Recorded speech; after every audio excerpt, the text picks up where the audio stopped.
locked in. Let's get that figured out. Okay, there we go. Hello. We should probably get those mic issues figured out earlier, but welcome to Friday Night Frenzy Week 2. This is a very, very exciting time. We took a week off due to Riptide, but we had so much fun during Week 1 of last week or 2 weeks ago. So today, joining me as my co-commentator is the Mr. Popgun himself. Popgun, do you have something in your nose there? Oh, hey, what's up? How are you doing today? We're doing great. So, Popgun, I had the pleasure of meeting you a week ago, exactly, to this date. And I'm sure during this stream, we will talk a lot about Riptide and how much fun it is because we have a lot of teams here or a lot of players here who participated in Riptide. But I'm excited for tonight. How are you feeling? I'm feeling good. I'm not at work right now. It's 9 o'clock. I get to be talking about Splatoon. Something I have a lot of joy and passion for, and obviously seeing you last weekend, I got that same kind of vibe from you as well. Several players in this, several teams and players, I guess you should say, did make an appearance at Riptide. Obviously, KingMaker was there. Jimmy from InkSync, Carrot, and I guess some other people in SBF 7. Yeah, KO was there. The Wiggly Phantoms weren't there, but you would assume they were with how much Wiggly Phantom merch was marching around that place. Their merch was definitely there. It was amazing. It was really cool to see. But right now, let's take a look at the teams who are participating tonight, along with the maps and modes. So kicking off, we are going to have the Wiggly Phantoms versus InkSync. This will be a very good match, followed by SPF 7 versus Radical Dreamers. Set 3 will consist of KingMaker versus Intimidation Factor, and Set 4, NightWings versus Flounder Frights. And the stages and modes today, I should say, are Clam Blitz on the Reef, Splat Zones on Goby Arena, and Rainmaker on Sturgeon Shipyard. So Popgun, out of these 3 maps, which one are you most excited to see? I guess Clam Blitz Reef, since it's the closest one to being actually competitively viable, if we're going with that. Goby Arena Splat Zones, KO and Jimmy from the Charger players might have some fun on there. Sturgeon Shipyard, it kind of depends on where the game is at the current time or from what bridge is up or closed there. So, but Clam Blitz Reef will be the fun one to see. I don't think Clam Blitz was in rotation last week or in week 1 of that event, so it'll be cool to see these teams play some Clam Blitz. Yeah, indeed, and we're going to kick off with it. I always love watching Clam Blitz and having Rainmaker as a Game 3, and just to remind everybody, this is a play all 3 set, so it's not best 2 out of 3. You know, we want to give every team their full stream time, their full opportunity to play, but Rainmaker on Sturgeon should be a very exciting match. So let's take a look at the roster for our first set. We have Wiggly Phantoms versus InkSync. And like you mentioned, Jimmy from InkSync was at Riptide. You know, I had the pleasure of meeting him for the first time. And really, really cool guy. And I am excited to see these 2 teams play. Last week, InkSync had a pretty dominant performance over Radical Dreamers. And Wiggly Phantoms came so close against KingMaker, but unfortunately walked away with a loss. The theme for this week for pretty much every team playing is going to be figuring out who these teams actually are as far as like the grand scheme of how they're going to finish out in this particular league. For the Wiggly Phantoms, a close loss to KingMaker. I think that might have come down more to the fact of them just being caught off guard by the absurdity of KingMaker's comp and not really being able to have time to adjust to that. But the Wiggly Phantoms being a team, probably North America's favorite team. Forget about skill level just because of how many hilarious memes they come out with. But the skill level they have is starting to rise to the level of their meme level. They've won a little Squid League earlier this year. They're coming off of a low ink beta bracket championship last month. So they're starting to get some hardware to show that they are one of the better lower level teams in this in the competitive scene. Now InkSync, this team's been around for a long time. They should be the favorite going into this matchup, but You kind of look at that. They got a little bit of a different roster. I know Chili played for them last week, but Chili was more of a sub. But now Chili has officially joined the roster for InkSync. So that's going to give them a little bit more stability from that support role that they're kind of looking for there. But we'll get a good. This is a really good matchup because on paper, InkSync should be the better team. That doesn't mean the Phantoms can't beat them, but we'll get a better sense because I feel like these are two of the more better-ish teams in this league. So whoever wins this one should be in a good situation going forward. Yeah, and like we mentioned, oops, I should clear those winners there. Like we mentioned, we had Wiggly Phantoms take on a pretty strong KingMaker team, and we saw KingMaker pull out the 3 brushes. I know it caught me off guard when I faced them at Riptide, and it would pretty much catch anybody off guard too. So it's going to be a really, really good matchup. Yeah, well, I mean, I got some notes to talk about KingMaker later. They obviously play Intimidation Factor at some point tonight, and that should be a good matchup as well. But yeah, for this one, I guess game 1, looking at Clam Blitz at the Reef. I don't know. You know, this is kind of where we say we don't really know a lot of things because InkSync, you would imagine with the Charger player that they have, probably now Jimmy's a very experienced Charger player, hits a lot of shots, is very consistent and can kind of carry from that anchor position. But on a map and mode like this one, not very anchor friendly at times. So that might benefit more anchorless comp that the Phantoms have been bringing out. We'll probably see some more dapples coming out from Jub on the Phantoms as well. So if the Phantoms are going to win this one, game 1's probably going to be their best chance to do it because you look at what game 2 and 3 are going to be Charger favored maps and modes. Not going to be looking very much into the Phantoms' favor, so they'll definitely have to get this first game. They want to be competitive in this set. Yeah, absolutely. And right now, some of our teams are starting to get ready in their lobby, and once they're here, we'll bring that action to you. But yeah, again, we didn't have Clam Blitz during week 1, and Clam Blitz, you know, it seems to be the most coordinated mode in the game. There's a reason why a lot of people don't like playing it in solo queue, and you know, people can kind of tolerate it a little more in League. And, you know, I was kind of surprised to see it during the grand finals of Riptide. We saw, I'd say like 80% of the matchups were Splat zones, but, you know, Rainmaker was trickled in there probably more often than Clams or Tower. But, yeah, Clams it's just an interesting mode. I like to think of it that there's 5 different modes in competitive Splatoon. You have Splat zones, Rainmaker, Tower Control, and then you have solo queue Clam Blitz, and then actual Clam Blitz. And what you're going to see today is actual Clam Blitz. It's a completely different game when you can actually talk to your teammates. You can coordinate your pushes. You can be like, hey, I got 5. Can somebody throw some clams to me? Hey, you got your specials ready. Let's go in with that. So yeah, this is if you're not used to seeing actual competitive Clam Blitz, it's a joy to watch. It's a joy to play in.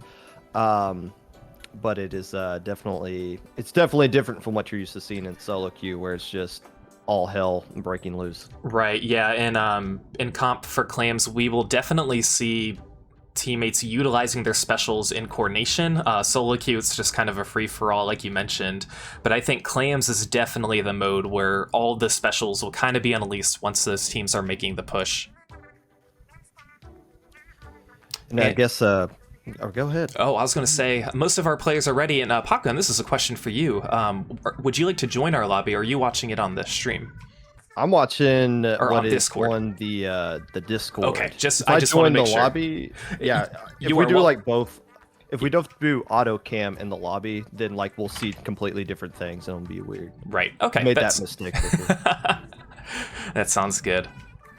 And our players are ready, so we're gonna get ready and get these players in here.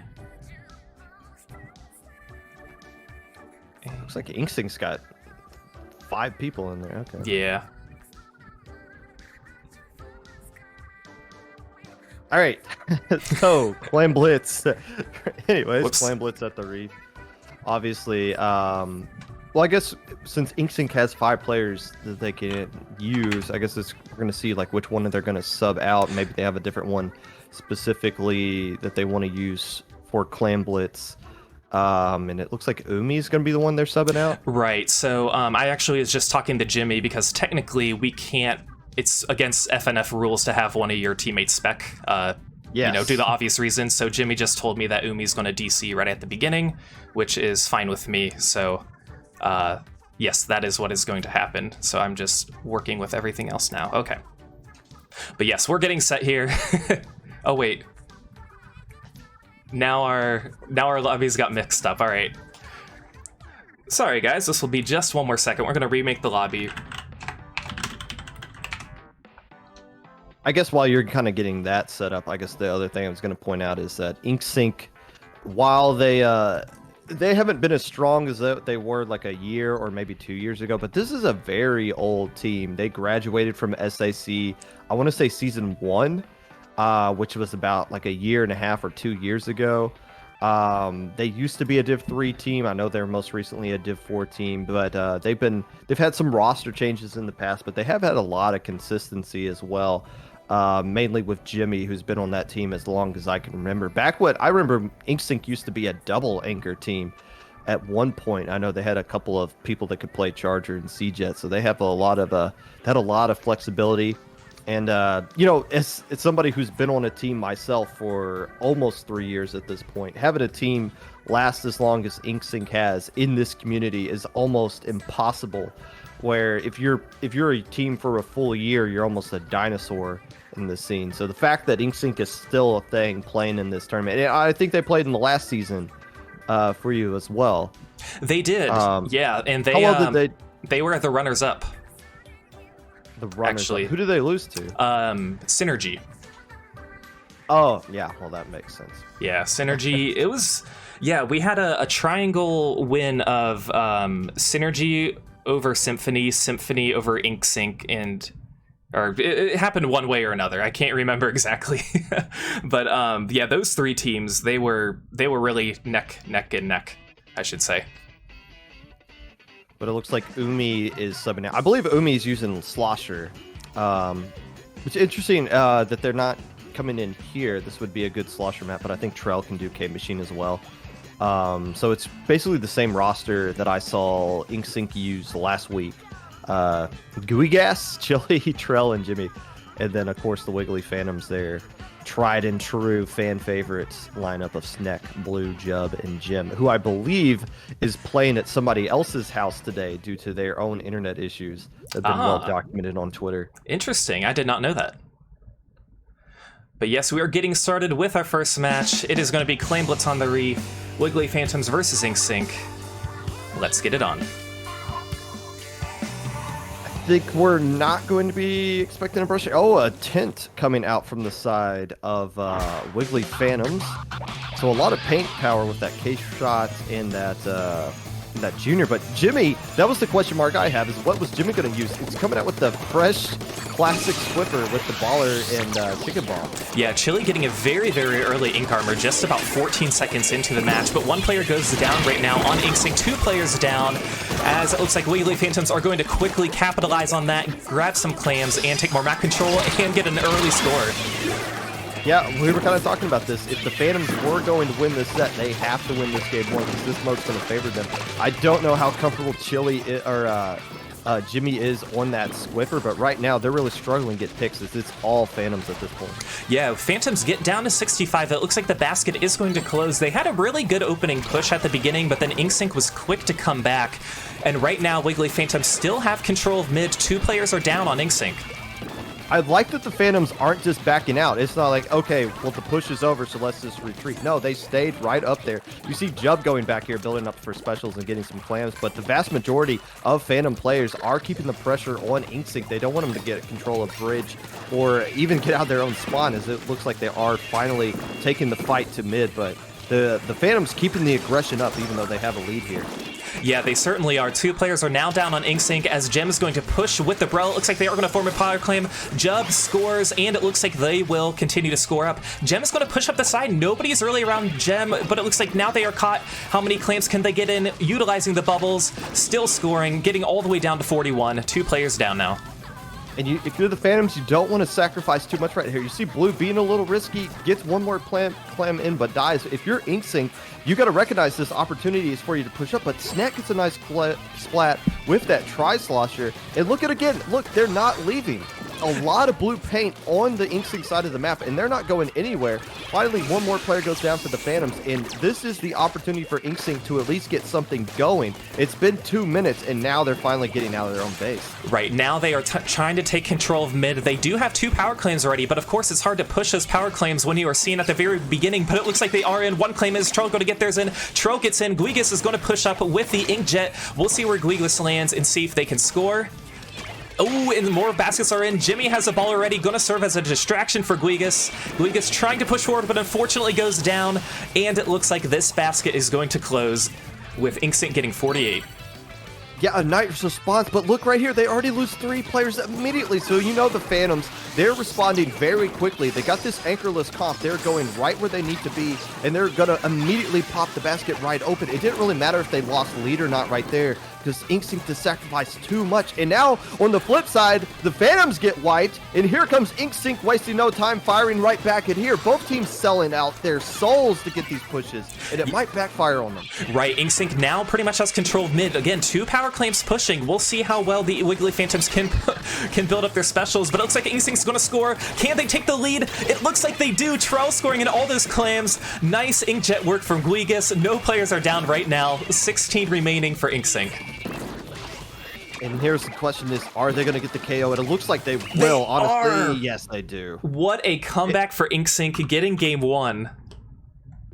That's a good win. That's a good comeback win from Inksync. You could just tell from their comp that it just looked like that's the lineup they wanted to go with, and they still found a way to get a win anyways. Jimmy was 7 KA. I want to point something out. Jimmy had 0 splats and 0 specials pop in the first 2 minutes of those games. All of those came after the final push, or the next to last push by the Phantoms, where they finally was able to get Jimmy set up and comfortable in their situation that they wanted to be in, and then just dominated from there.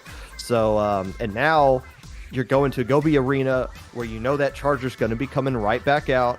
That's not going to be the Squiffer. It's going to be probably just going to be a Fire Fin, maybe a Scoped Fire Fin.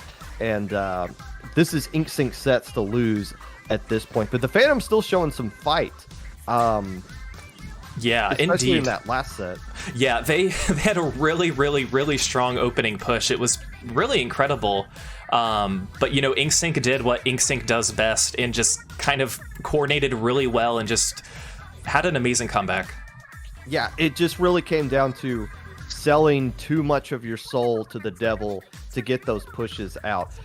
The Phantoms, with the lead, were a little too greedy right there in that final push, and just kind of sent all their bodies, and getting wiped right there. Getting wiped while you are scoring is one of the worst things you can do, because you're basically just surrendering the entire map to the enemy team. And at that point, even though Inksync was losing, once they got that wipe, it was pretty much over at that point, because they had free range to go to the enemy basket. Just a little bit more of experience on the side of the Inksync, able to kind of recognize when they can strike, and held on just long enough until the right opportunity kind of presented itself to them. One thing I just want to point out, no roster change. Inksync's doubling down with this comp they use. I guess they're 4-0 with this lineup, so why change anything at this point? Yeah, that was a close one against the Wiggly Phantoms, but we are going to hop right into Game 2, Splat Zones on Goby Arena. And the question is going to be, do the Phantoms recognize what's going to be thrown at them? Do they know the Charger is coming, and do they have some kind of missiles, maybe some armor that they can use to counter it? Looks like they're coming back out with, actually, no. What is, they're sticking with that Squiffer and going with a remix as well. So this double anchor comp coming back out here on the side of Inksync. So a very, I mean, I guess if you kind of get set up in the right positions, you can make it work. If you get the splats like Jimmy just did on that Brella, it's going to work out really well. It really is. Again, an early ink armor by Blue as Inksync continues to push up. Let me fix these colors here real quick. but again, right now, InkSync just has control of mid. It's really hard for these players to push in from Wiggly Phantoms, but it looks like they are going to lose control. 26 penalty points now on the side of InkSync. Yeah, very nice Splat bomb kill there by Blue. I guess just to say this isn't really a double anchor comp, I guess you could argue that Squiffer is more of a midline support-ish kind of thing, but still a lot of range, but not really a lot of aggression. You get the in-zap to seem more of a supportive role kind of weapon. The Tri-Slosher, obviously a very frontline Slayers kind of weapon, but it's double armor as well, so it's a very bizarre comp coming out from InkSync.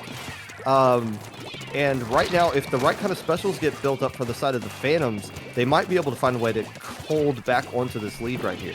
Yeah, and right now we're kind of where we started towards the beginning of match. Ooh, and 3 players are down now, just 1 player alive now for Wiggly Phantoms. Looks like Blue's just kind of hiding in the back, is going to, or Dub is now alive, but InkSync now has the lead, and it looks like they have a lot of map control. A very nice play there by the Slosher. I believe that was Trell on the side of InkSync, pushing up into the enemy plats, or enemy bleachers there, and starting to get a lot of picks. But you do see the specials coming online, and they need that bomb rush to come from the Brella. Here comes the bomb rush. Jub ready for a splashdown, but that Booyah bomb, kind of perfect timing, because that's going to eat up all of those splat bombs that are getting thrown by the Brella. A counter Booyah bomb doesn't really land in the right spot, but 3 players going down. So Jub, alongside with the rest of the Phantoms, should be able to control the zone here. And now they just, it looks like 1 player's on their side of the map now. Yeah, Jimmy, what are you doing all the way up there? Jimmy pushed up all the way, but is now going to use the baller to stay alive. Was very, very weak, but Wiggly Phantoms still have the zone now. They just got rid of their penalty points, but unfortunately go down. 2 players now down. InkSync gains control. Now they will dwindle away at their penalty points. They had quite a bit. We'll see how long they can hold on. Guigas was a very nice pick on Jub, and InkSync is going to continue their lockout phase. That's very frustrating when you have one player left alive and they're on a difficult spot to splat and they're behind you. So when you turn around to try to battle that person, all of a sudden the other players that got splatted come back in and you're in an awkward pincer situation in mid. 1 more player for the Phantoms going down. A lot of specials online, but they need to get picks to go along with this. The specials alone aren't going to get the job done, especially with everything InkSync's throwing out here. They do get control of zone, and a very nice splat by Jim, who's now starting to establish control. Make that a double. That could be, but they get wiped. So close. They were able to cap for just a second, just enough for InkSync to not get the knockout, and Wiggly Phantoms are going to have to try and push back in, but again, InkSync doing very well, just not letting Wiggly Phantoms get too far or too comfortable in the zone. We've seen a lot of bomb kills coming out from Blue here, and it seems to be specifically targeting Jimmy, but for whatever reason, the Wiggly Phantoms are making just the right kind of plays to at least keeping themselves in this game. This, all you can really hope for at this point is another nice kill on the same Squiffer. But yeah, the Phantoms, the goal right here is just keep the game extending. My goodness, how many of these Splat Bomb kills are they going to get? Yeah, Blue is on a tear with those Splat Bomb kills, and right now, Wiggly Phantom, there is a disconnect. Unfortunately, the disconnect happened after, I believe it happened after the 3-minute mark. So this match will have to continue as it went. If somebody wants to correct me, they can do that. But right now, Wiggly Phantoms, they're sitting pretty well. Yeah, even if it was after the time, the InkSync had 11 points remaining for a good chunk of time, so whatever, like, the timing rules for that would be pretty equal right here. So yeah, the Phantoms, don't get exactly the KO, yeah. But this should be a dub nonetheless. Yeah, it should. Again, just with 30 seconds left, InkSync's a very good team, but any 3v4 is extremely hard to win, but right now they're going to have to try their best, and since InkSync they have the retail, they will probably be swapping players after this match to just make sure it doesn't happen during Game 3. Yeah, a decisive Game 3 that's coming up here. So we see a little Phantom drip pick, possibly? No, they realize, wait, there's still time on the clock. Let's finish this out. It doesn't, they actually, I don't know if they got the KO there or not, but still. Yeah, that's let me take this angle. That's an unfortunate win for the Wiggly Phantoms, because it looked like they were making the right plays at the end there to where they could have potentially gotten the win straight up anyways without the DC. You saw them starting to finally getting the splats they needed. You saw just about every single splat bomb Blue was throwing out was connecting with somebody. which was fantastic to see, especially since we're not on land anymore, where splat bombs were a lot easier to get. But still, the Phantoms were making the right plays, and it would have been more satisfying for them if they got that win straight up. But at the end of the day, showing up is half the battle. And yeah, it looks like it was Trell that I'm confused looking at this screen here. Who came back in? Oh, the Phantoms are subbing somebody out. Yeah. Yes. Snack is in over yes. Navy or sorry. Looking at the teams and organizing their colors is not one of the things I'm very skilled at with this game. I guess there's five Phantom players. Oh, that's right. All right. So what we'll do here is just do a quick knockout, and since it's Rainmaker, we can just make it happen. So that's good. So that's right.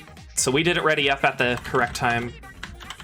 And, one of the unfortunate things about Splatoon 2, I know you guys can't see this watching, but once you kind of agree on the teams, like, you can't go back. Like, there's nothing you can do.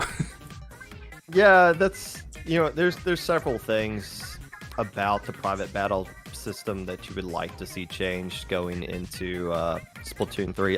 One feature I personally would like to see is the ability to kick people out of the private battle. Like when there's like when that one player joined and it's like, well, they'll just DC. No, what if there was just some way to where the host could just kick that person out and you could just go about your way instead of just, well, we got to close the room and restart everything. But yeah, the ability to go backwards throughout those menus would help out a lot too. It would definitely speed up tournaments a lot, for sure. But yes. Oh, well, we get to see the secret game. The stream does not. Let's go. Yeah. All players are coming out with GooTubers, it looks like. The Wiggly Phantoms are squid bagging. A lot of offensive things going. Actually, yeah, a lot of. Well, the Phantoms are just one of the most. Is that a hack? Is that a hack we see here? That is a Grisco Blaster. Grisco Blaster. I do see that. Yeah, yes. With a bunch of Inksaver main. Yeah. Wow. Yeah, what a very quick match there. Nothing less from the Wiggly Phantoms. Those guys are just total jerks. Constantly finding ways to hack this game, and it's really unfortunate. But regardless, we'll get the actual match going soon. Yeah, that's very true. And I assume that our players are kind of communicating with each other to allow people in. And again, that was my fault. I just saw that there were enough people in, but now I actually count. Okay, our numbers do look correct. I see I see enough players on both sides. So yes, we will get that going. Yep. All right. Perfect. Yes. So I guess Sneck in for Navy. Is that correct? Because the Phantoms had a little roster shake up themselves. Yeah, now Umi's playing, and who did Umi took? Trell's place? Yes. Who DC'd. Now, as far as what I remember from Umi, I'm assuming they still play some Slosher. Well, that was like a year and a half ago, so who knows what they play now. But I know at some point they did play some Slosher stuff. So that might just fill kind of that role that Trell was using. Of that Tri-Slosher. But again, InkSync here, I guess they just have a love affair with this Squiffer all of a sudden. I don't know, I doubt they're going to use that Squiffer remix thing here on Remix, where it seems like you either have a Stingray or you just go anchorless is kind of the meta with Rainmaker right now. But I guess we shall see shortly. I would be really surprised if we don't see just a vanilla Charger or a Sea-Jet from Jimmy here, but yeah, I've been wrong so far. Why not make it 3 for 3? No, I mean, and two, I think the thing about Friday Night Frenzy, from what I've noticed, is it's more casual than your typical comp, which it's always fun because then we have an opportunity to see things we typically won't see. But we are beginning our last match of the first set. Rainmaker on Sturgeon Shipyard. Who's going to get the win? And there is the classic Squiffer yet again, and Umi coming out with the Soda Slosher. So there we go. I at least got something right. But still, the camo tint from the side of the Phantoms. They got that Tri-Slosher as well. Not a lot of range on the side of the Phantoms at all. So that Nautilus and Squiffer should be able to have a field day if they can just keep their position right. And it looks like they got the right opening here. 3 players immediately going down. Yeah, Jimmy going to pick it up, but unfortunately goes down to the Slosher. Couldn't really make great use of having a 3-player advantage, but you know, that's what kind of happens when you get those kills and staggers. And now Jub trying to eye who they want to target, who's ever closest to the Rainmaker. And it looks like, yeah, Wiggly Phantoms kind of have control of mid, but InkSync is kind of prepared on all angles on all sides, and now 3 players are down on InkSync as the Wiggly Phantoms pick it up, getting all the way, working with the Gem's Brella. And Gem has a stamp ready. Are they going to use it? Yes! Gem painting the way. Can they get any kills?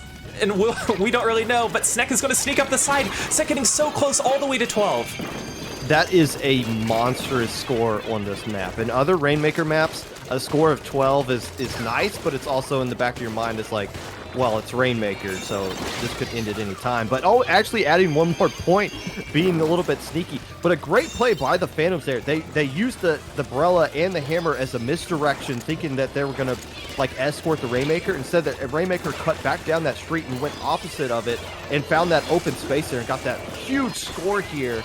Now the question is, can they hold on to against this InkSync team that quite honestly has the bit more killing power from their comp? Yeah, they do, and you know, working against an 11-point remaining push, that has got to be hard to do because you're almost in knockout territory at that point. With how this stage is set up. But now, again, 3 players are down on the side of Wiggly Phantoms. InkSync has control. Let's see if they pop the Rainmaker. Is anybody going to pick it up? They're probably going to wait for a few more of their teammates to jump in as they try and get some more map control. Jimmy is going to be pushing up, eyeing people on the left side by the Sponge. Ooh, and gets a very nice snipe on Gem. 2 players are now down on Wiggly Phantoms. Yeah, they're going to need more plays like that. I like what they're doing right now. They're both working together, the Nautilus and the Squiffer, and they're pushing way up here. My God, look, already at the enemy base. Maybe getting a little too frisky right there as the rest of the players of InkSync didn't really go with that Squiffer here, but they at least recognize if we're going to come back and win this one, we need to be aggressive and go get those splats. So I like the aggression right there, but unless they actually get the picks to follow up with it, this is going to be the Phantoms' game to lose. As you see them kind of picking up this Rainmaker, instead of trying to take it to the left, they're trying to take it to this right side. This is a push that's kind of meant to just kind of bleed out the clock right here and take some time away. Because I don't really think they can add to their lead, but they can at least... Well, let's see if they can. Getting very close. And yeah, to your point about just like the clock management, it's, you know, by the time of that push, there were 2 minutes remaining where it's really not enough time to kind of make like a game-ending stall, but it's definitely a push that is less aggressive and it allows your teammates to get in a position to defend you a little more easily. But again, Wiggly Phantom still really applying the pressure. I'm not sure if the Rainmaker is popped yet, but it looks like some of the Wiggly Phantoms are going to kind of retreat as they prepare for the Rainmaker to reset.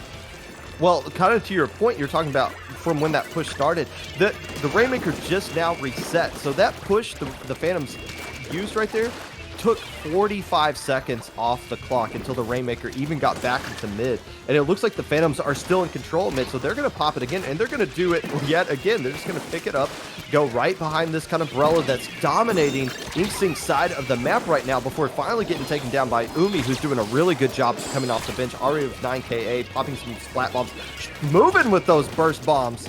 And staying alive in his fight in 1v1, but right gets the nice Splat, but still the Rainmaker sneaking away. That's 3 game-winning pushes put off by the Phantoms on this map right now. Indeed, and now InkSync only has about 30 seconds remaining to work with. Now they do have mid, so they may be able to, well, they do have the Rainmaker. Chili's going to grab it, is going to try and push up their left side. They have a one-player advantage right now, as Guigas now jumps back to Chili. This could be the last push for InkSync, given that there's about 15 seconds left. They're going to have to play very, very carefully right now.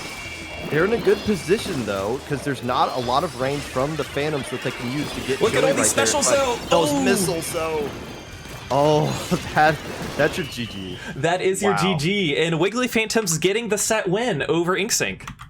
I was just about to say, they don't really have the range, so if Chili can just stay right there and wait for the rest of Inksync to get into position to get the splat, but when those missiles came out, it just looked like there was nowhere for Chili really to go and just had to eat all of those missiles and game over. And again, it's going to be, it sucks that a win like this comes with the advantage of a DC, but you don't really know. Yeah, Instinct was in lead in that game too, but you can never really know for sure how that game would have ended without the DC, because it looked like there was a potential window for the Phantoms to get back into that game too. But hey, showing up is half the battle, and the Phantoms showed up here and looked really good in all 3 games, getting the win overall. One last thing I want to point out, the main reason they won that last game, they were so sneaky.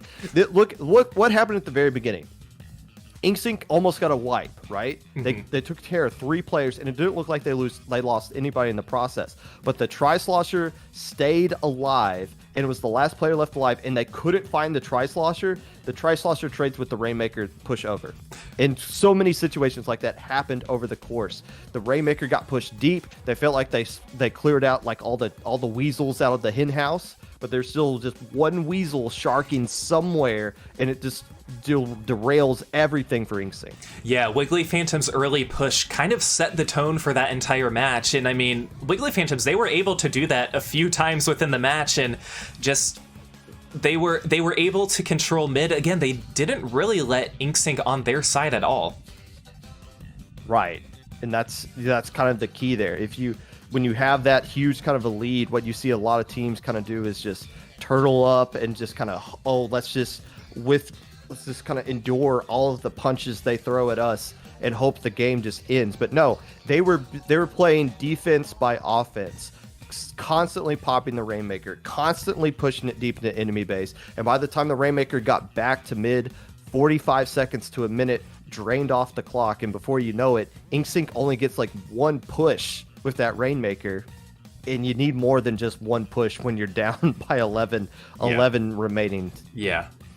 It was absolutely incredible.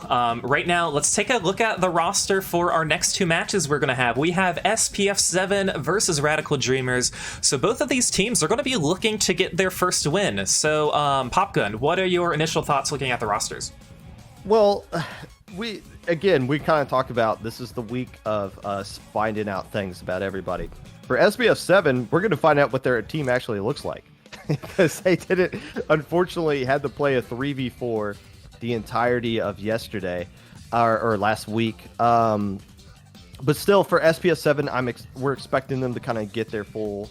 They got 7 people, but I feel like they're going to get an easy 4 in today. I was talking with Carriot earlier this morning.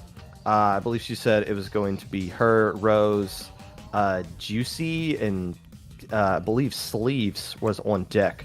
Okay. For tonight. So I don't really know if Kayla's going to be in. But still, yeah, you being a part of Spawn Point itself, I'm sure you're very right. And well, those 4 members are the core of this team, being the 4 Spawn Point members. SPF7 Spawn Point friends with the 7 of them total. It's a very fun pickup team, I think. And again, everybody here I've had the pleasure of talking to. I think in voice chat at least once or twice, and they're all super, super nice. For Radical Dreamers, it's a newer-ish team. They're starting to play in tournaments like Low Ink. I don't know if they're playing a Little Squid League or not. They should be. But they did play in the most recent Low Ink, and they did take some games off of some Little Squid League teams. Some more notable Little Squid League teams. So this should this tournament series is a good experience for Radical Dreamers, because they are going to get to be playing against some high level or higher level opponents and kind of get at least get some film on stream that they can kind of VOD review and look at here. But this should be an considering SPF 7 does have 4 players into their lobby this time around. I'm assuming they should be the favorite to win this one. Yeah, and I know Radical Dreamers are actually going to have a sub tonight. Doctor reached out to me, and we're working with who their sub is going to be. So I think it's somebody within their community. Unfortunately, they can't get their whole roster. But hey, anytime you can get any sub to play, that's always nice. Galactopus? Did I pronounce that right? Galactopus. I think so. I believe so. fair enough. That's at least legible by me, as opposed to what Katamacha? Yes, that is Juicy. That's Juicy. Okay, Yes. That's not how I spell Juicy, but I'm also aware that not everybody is as bad at spelling and reading as I am. No, but yeah, everyone just has different in-game names sometimes, and that's totally cool, totally fine by us. As long as we know ahead of time, because I know from a TO perspective, if you're making a room and you're like, I have no idea who you guys are, I don't know how to make this room. But I learned from the first week, so it's all good. And we did see, again, a little bit of a different roster last time SPF 7 was in. They only had 3 players, but we did see double NZAP. I don't know if that was like an actual just attempt or just like, hey, let's just have fun because we can't really win Right. 3v4 here. But we do see them readying up with at least double armor, Junior and NZAP on the side. Carrot being the one coming out with the Junior. Yeah, Radical Dreamers giving us a lovely greeting of it this way. Actually, double armor coming out, so that's a gold dynamo and a 96 gal on the side of Radical Dreamers. Love the heavy deco too. Not the most meta weapon, but still a fun one to see, especially for Clam Blitz. Right. We also have double armor on the side of SPF 7, being the Junior and NZAP. And Carrot's going to sneak up the side a little bit, has 6 claims ready, but 1 player's now down on SPF 7. 2 specials ready on the side of Radical Dreamers, 3 specials. Looks like one of them was just used. Carrot getting a really nice bomb pick. Let's see how they can avoid the armor, and almost gets another pick. 2 players are now down. Carrot's going to use another armor, sneaking up towards the basket with 8 claims, gets a pick on Echo, and is going to pick up those claims to score. A nice attempt by Echo, but just Carrot being able to close the gap right there and being in a very annoying spot. Carrot kind of recognizing where they need to be to make plays happen right here. But here's what we saw in the last time. Yeah, you're getting a lot of points, but do you want to sacrifice a lot of mid control to get all of those points? And now Radical Dreamers recognizing this, they're starting to be a little bit more aggressive. They got control of bridge, and with the range that they have with that dynamo and that heavy deco, which is currently top fragging in this game right now with 4KA, if they can keep control of that bridge, they should be in control of this entire game. But when Rose picks up and takes down the gal, just dodging all of the RNG, it's going to be a difficult time for Radical Dreamers maintaining control of this turf that they've captured. Yeah, now SPF 7, they're all going to kind of push up in unison. They got the armor, they're ready to push up. They already had control of mid a little bit. Rose is going to go down to Pan with the trade, and just Carrot's alive, and that's a wipe. So it looks like Gloctopus is the only one alive on the map, has a power clam, is going to push towards the basket. They still have a pity clam, and Gloctopus scores. We'll see if we see a clam jump. Double bubble on the side of Radical Dreamers as well, but they're not going to have any bubbles online. That jumped just a little too far away. Okay, not coming back in there. I can't Doctor is so close. As well. That was a very aggressively greedy push there by Radical Dreamers. Instead of putting down paint for them to work with, they were all just kind of like tried to slodge their way through that teal ink that's not their color, and that just really kind of kept everybody back from being able to get points in the board. That's right. Now SPF 7 is going to push up. Carrot's going to get the power claim. We see a baller ready. Carrot's going to get some armor and work with 2 power claims. Her and Rose have it. Unfortunately, nobody can capitalize from the baller. Sleeves is going to try and push up 2 with them, and they have a lot of claims on SPF 7. As Juicy goes up and scores, are they going to be in a position to follow up? Sleeves is the only one that's close to the basket. Unfortunately, goes down, and now they are wiped. Not really a lot accomplished on that push, but at least they still got people like Carrot alive that can keep paint on the ground, to force Radical Dreamers from just taking free real estate. And they do have a lot of clams. Look at that, 28 clams built up, and here comes the first round of armor. Can Pan find a way to get past that when Rose shuts that alleyway down? And that might honestly kind of stall this whole push right here. Yeah, bubbles are getting popped, but they don't really have the right kind of way to kind of counter or get a quick pop with those bubbles. That's kind of the drawback to the heavy deco. But yeah, a great stop by Rose, and honestly that Splat right there just shut down everything. Right, and now we're kind of at a stalemate with SPF 7 pushing up a little bit, applying some pressure, but again, we have these power claims that can't really push forward right now. As Doctor goes under the bridge, there's a one-player advantage, and Gloctopus gets a power claim, is going to push up against the side. Can they get in? Yes, they do. Doctor has claims, but only one alive now, just the Forge. Wow.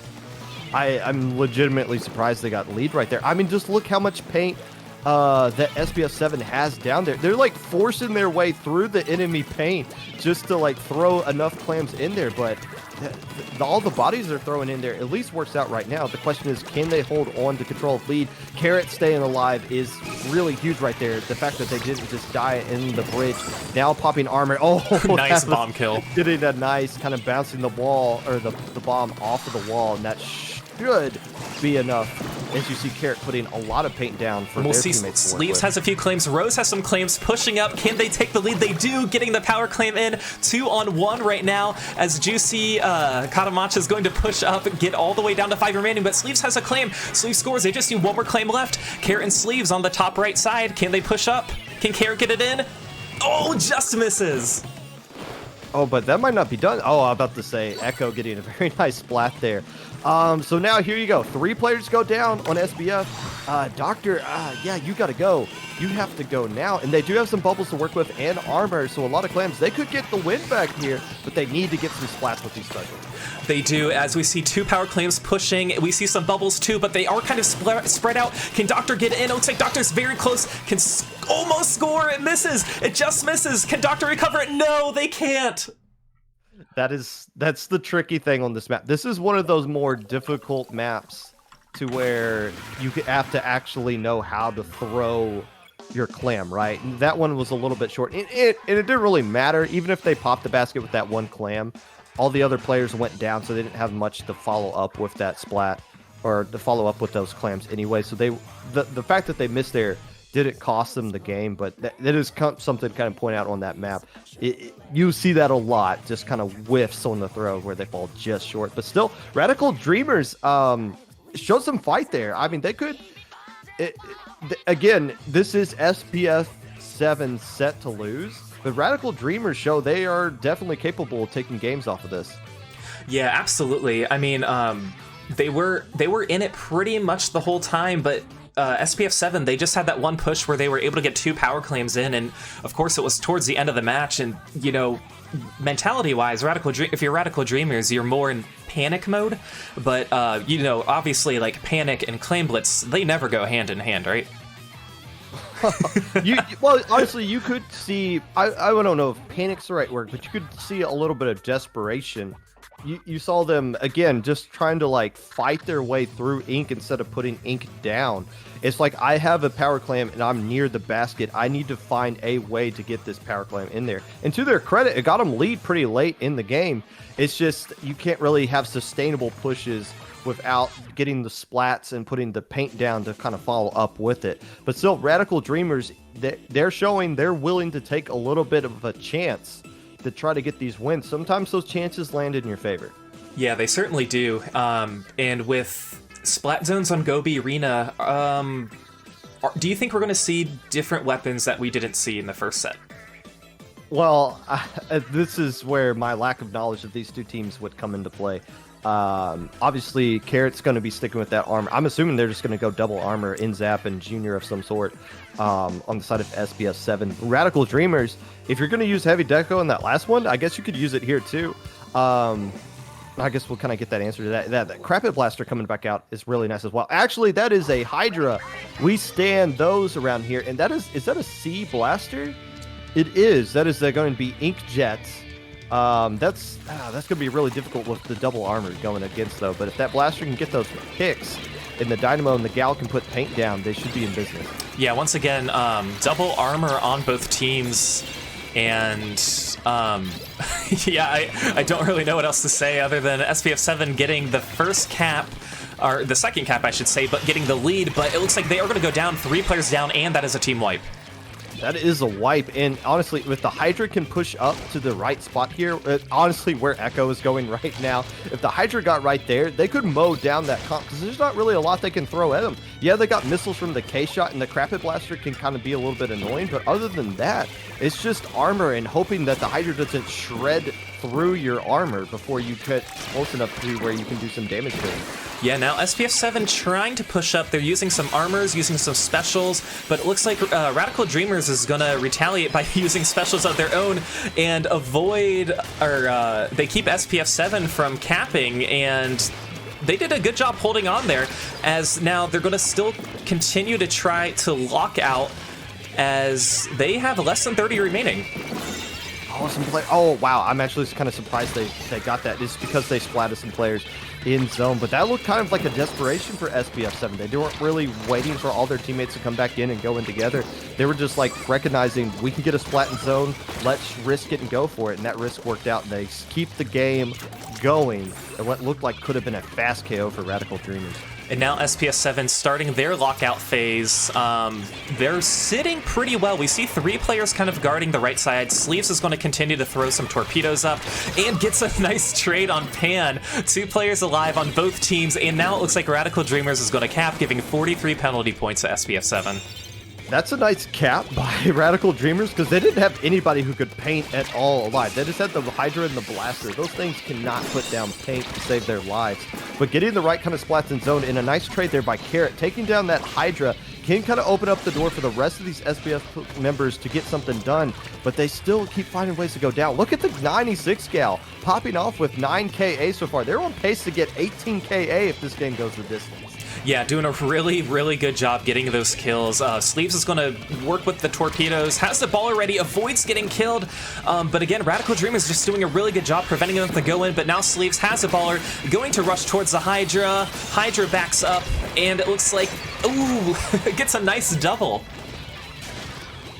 That is kind of not so much a key play right now, but it does do enough to at least keep the game stalled out right here. It does look, it looks close on the scoreboard, but we need to see a lockout situation coming here from SPF 7. They do have all the tools that they need right here. They can't let anybody die without it being a trade. Carrot trying to pop armor, but it doesn't come out in time as the K-Shot goes down. Now kind of combining. Can Carrot take down this Hydra? She does! Oh, but getting splat themselves, but will they be enough to be able to get lead here? There's Booyah Bomb coming out just a little too late. I would have liked to see that Hydra or that Dynamo just attack the zone. Instead, they kind of go with the Booyah Bomb that's going to cost them lead. But with more players going down on the side of SPF, there is a path here for Radical Dreamers to get the lead back very quickly. Yeah, and these teams really have been going back and forth with these trades, controlling the zone. We've seen some pretty big caps, like a lot of penalty points too, but right now it looks like it's still on the side of SPF 7.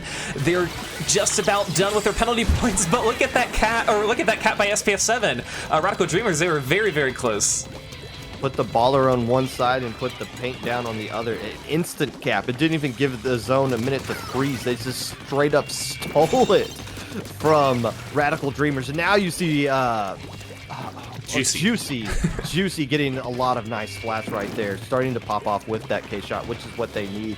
And 40 seconds left to go. They do have some specials that are built up, but this Booyah Bomb is ready to go.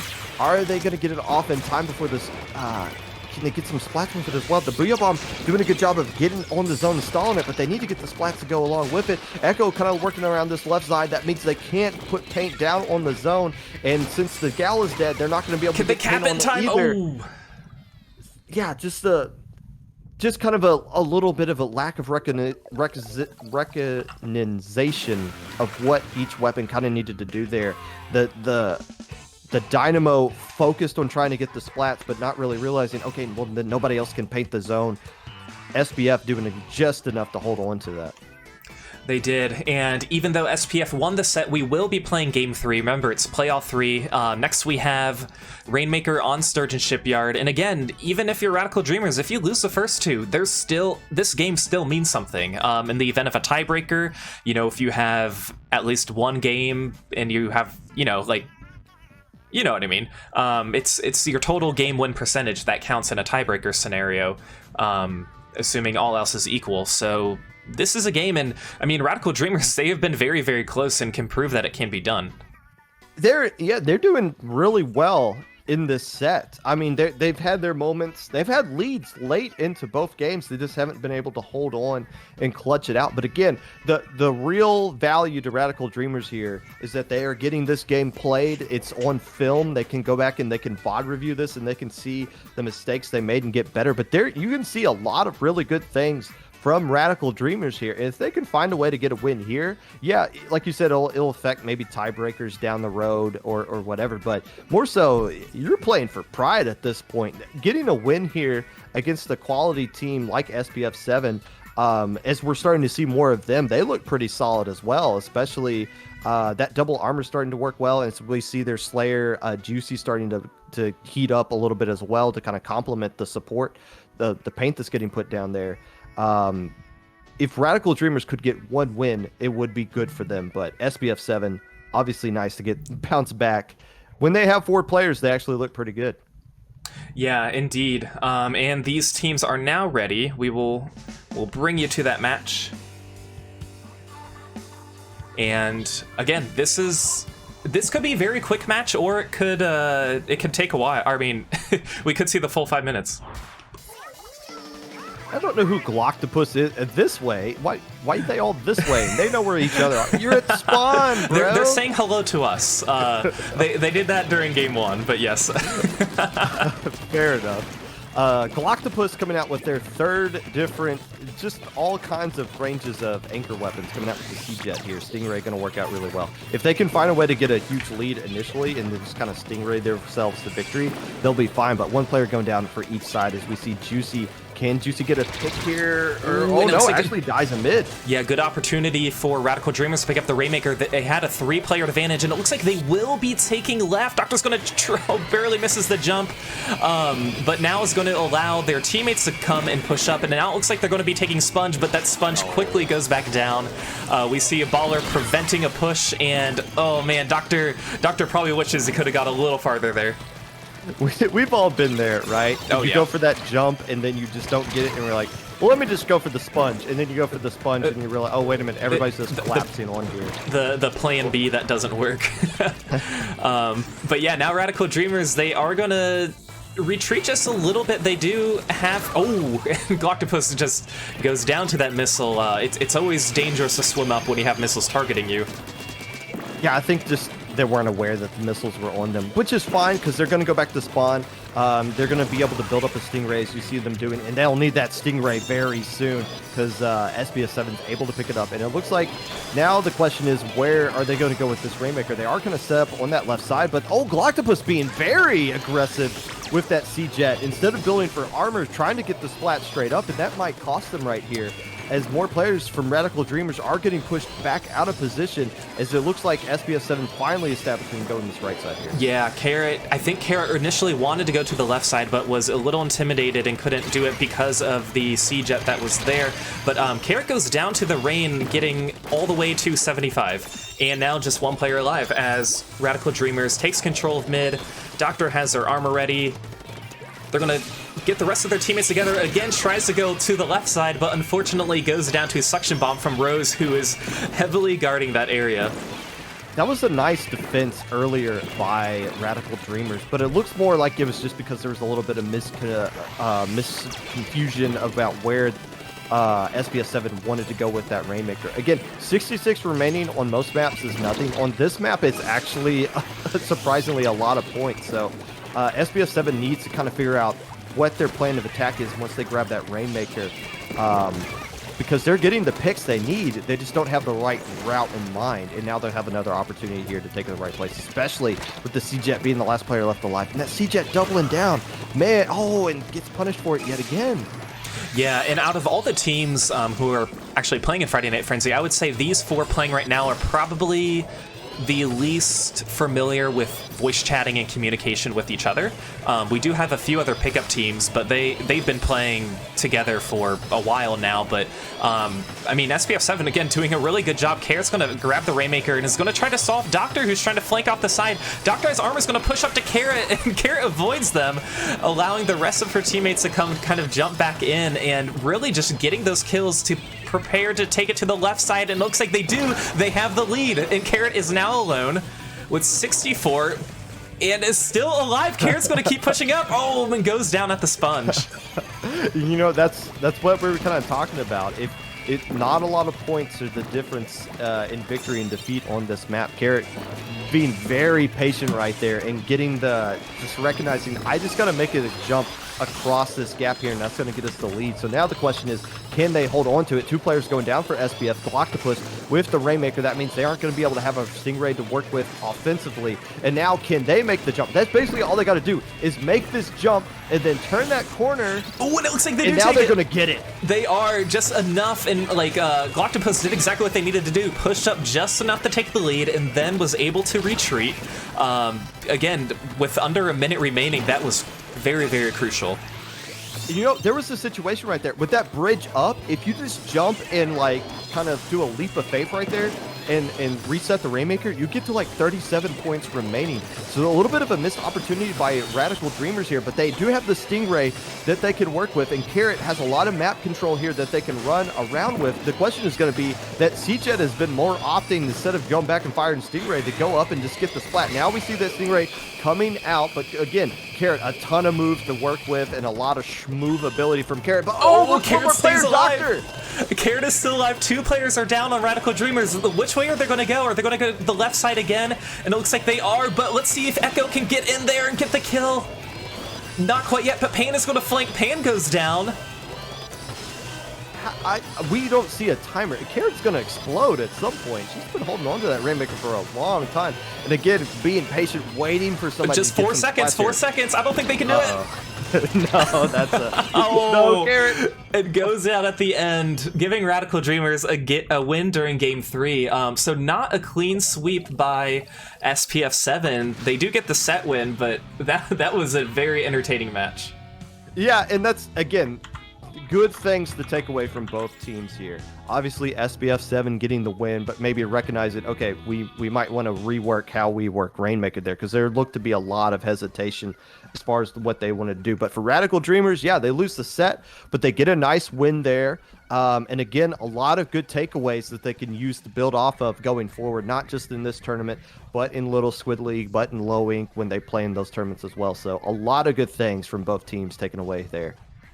Yeah, indeed, and that was such a good performance, especially I think in the first match we saw SPF probably at their their best performance. But it's nice that Radical Dreamers can really get that win there. And again, we mentioned Panic and Clams, and I think Rainmaker is also one of those panic modes too. But super fun to watch. Well, that's why I said I wasn't super excited about Rainmaker Shipyard, because it is kind of one of those maps where it's like, okay, you can take it to the left, but then you got to make sure you can clear that jump, which we saw was an issue at times, or you could take it to the right, which is a little bit more of a longer route to get around. Hey, I'm not pixelated anymore. Yeah, we just fixed you there. I refreshed you.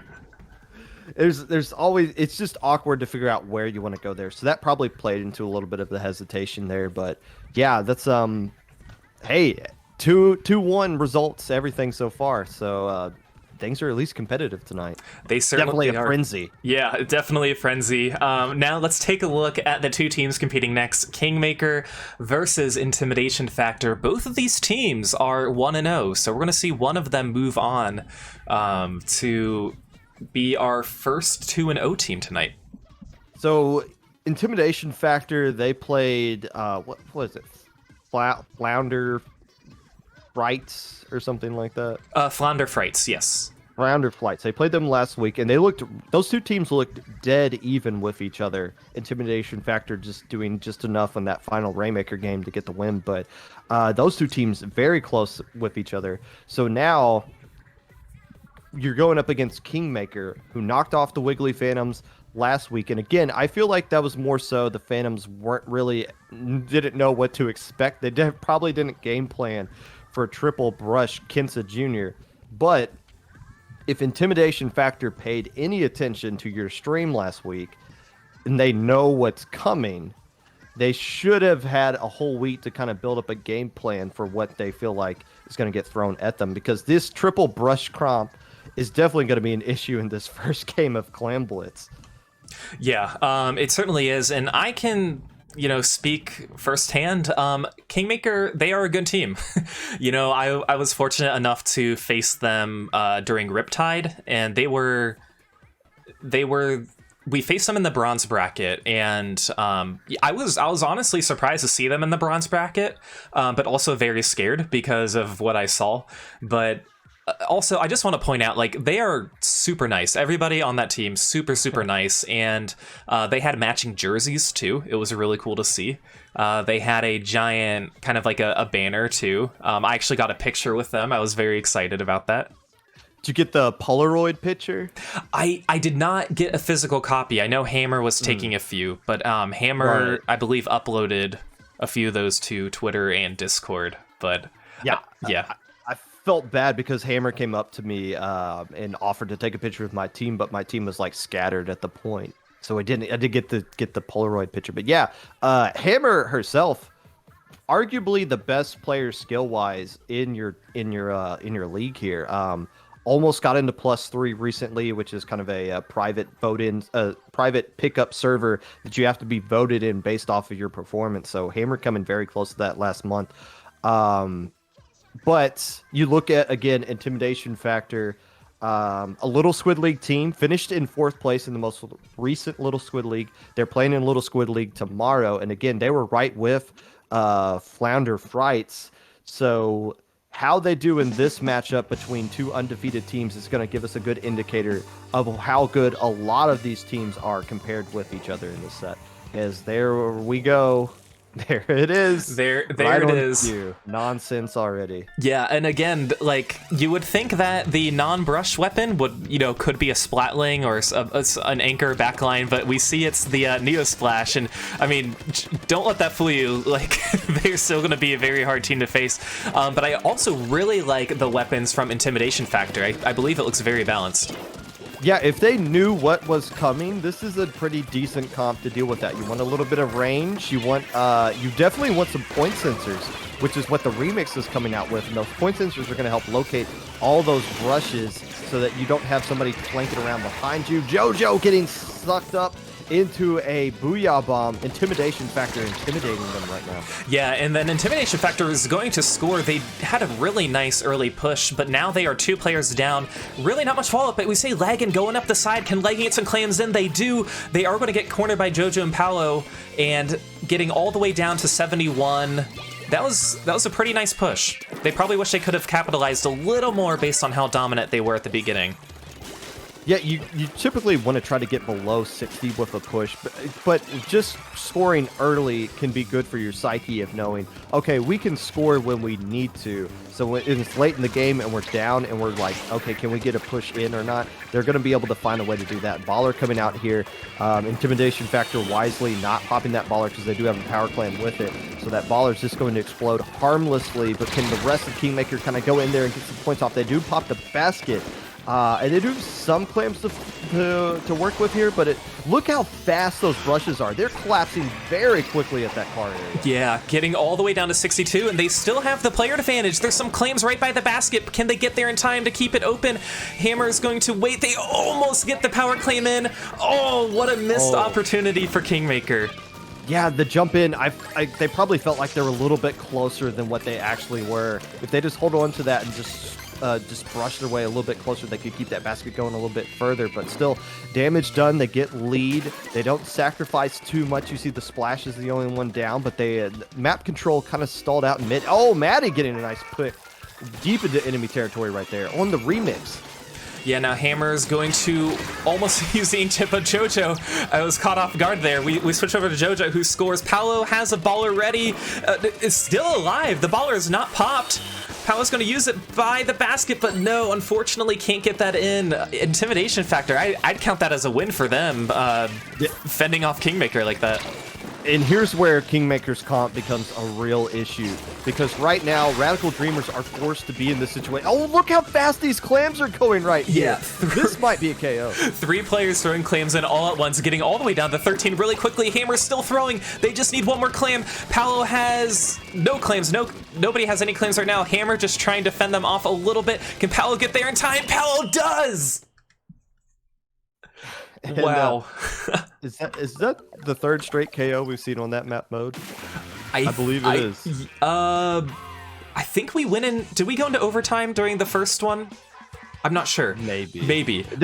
They've been back and forth until one team just kind of puts their foot down and just kind of dominates. Look at Maddie leading with 8 KA there. You like to see that. You like to see all the players on KingMaker stepping up and being aggressive there. But that was kind of the problem with the comp that KingMaker throws at you. If you can't deal with those brushes, all of a sudden you're going to be looking to your left and you're going to have to be splatting that brush. And then there's one right behind you. And as you're dealing with that, one more comes from where your back is and starts attacking you from there. When they come in from all these different angles and you're busy playing defense when you're losing and you're forced to just sit back there and play defense, it can be very, very frustrating. And you saw it play a factor right there. His intimidation factor just spent too much time trying to swat flies and ultimately just couldn't take them all out.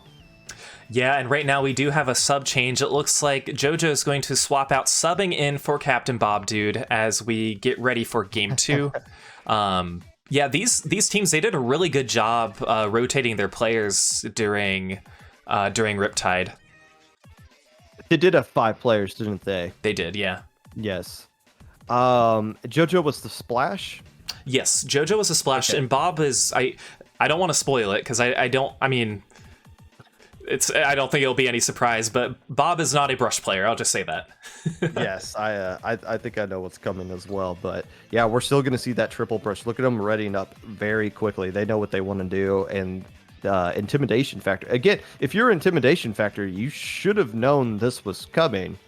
Unless you just didn't watch any of the game film or you didn't prepare for your opponent at all. But they should be expecting this kind of brush comp. And I like the idea with the remix. I don't know if we saw enough point sensors to go out to make it really beneficial. But I feel like that is the right kind of solution. The problem is, can you get comfortable in this kind of setting right here? Because, it's very difficult to be a comfortable anchor when people are flanking you nonstop. Usually you're just used to dealing with one person flanking as an anchor, let alone 3, possibly 4. Indeed, and these players are now ready. We will take you to game 2.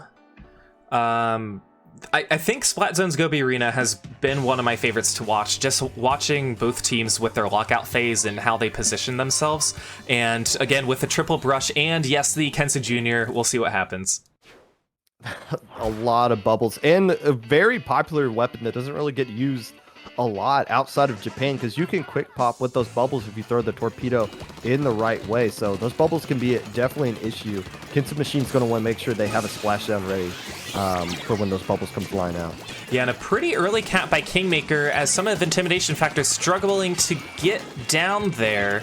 But looks like one of the brushes does go down, and now intimidation factor is going to push up since they have the zone. Again, here they really are going to want to utilize Bob's torpedo, I think, because that's going honestly probably the most range that weapon or that team will have. I do want to point out they are using X-Splosh as well, intimidation factor. So once again, the key with that is they're going to put a lot of paint down that's going to help kind of give those brushes less room to kind of shark around with, but also it still has point sensors. So if they want to use this ability to locate all of those brushes, they have it still with this weapon, not sacrificing anything by dropping the remix. Right, and now Intimidation Factor has a zone. Let's see if they can take the lead. They do have a player advantage, but it looks like we do see an Inkjet trying to ruin the fun, but Intimidation Factor is going to take the lead. The cap is going to go towards KingMaker now, and these two teams are neck and neck, but 2 players are down on KingMaker. Yeah, another, like you kind of said, these Goby matches have been the closest ones of all of the sets. DCs are not. Oh, and Bob goes down before more bubbles can kind of come out there. So that's going to be a nice situation to where Intimidation Factor can drive up the score here, as we do see Hammer with Inkjet ready to go and some armor to work with, and Hammer doing Hammer things, taking down 3 players. Hello, Hammer on fire, almost got the 4th. Look at that. That was crucial for them to cap the zone too, as KingMaker now is going to continue their lockout phase, working with Bob's bubbles and preventing anybody from coming in. You know, I don't think they really have anything to deal with Inkjet. Definitely an armor Inkjet that's taking advantage of those high points on the bleachers area right there. So as long, oh, that's an unfortunate bomb and a very nice one popped by Zenala right there. But yeah, that's going to be a play that KingMaker can use, of course, over the course of this entire set, because there's not really much that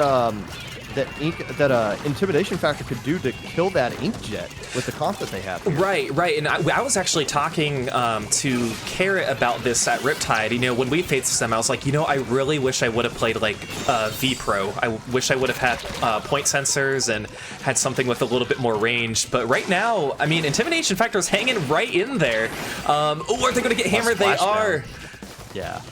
The splashdown buff where it gives more kills on the verticality. I was going to say that was going to be their only opportunity to take him down, that Inkjet. But the Inkjet just kind of popped at that awkward area. That was more of like a desperation special instead of like a coordinated, like popping it from the bleachers.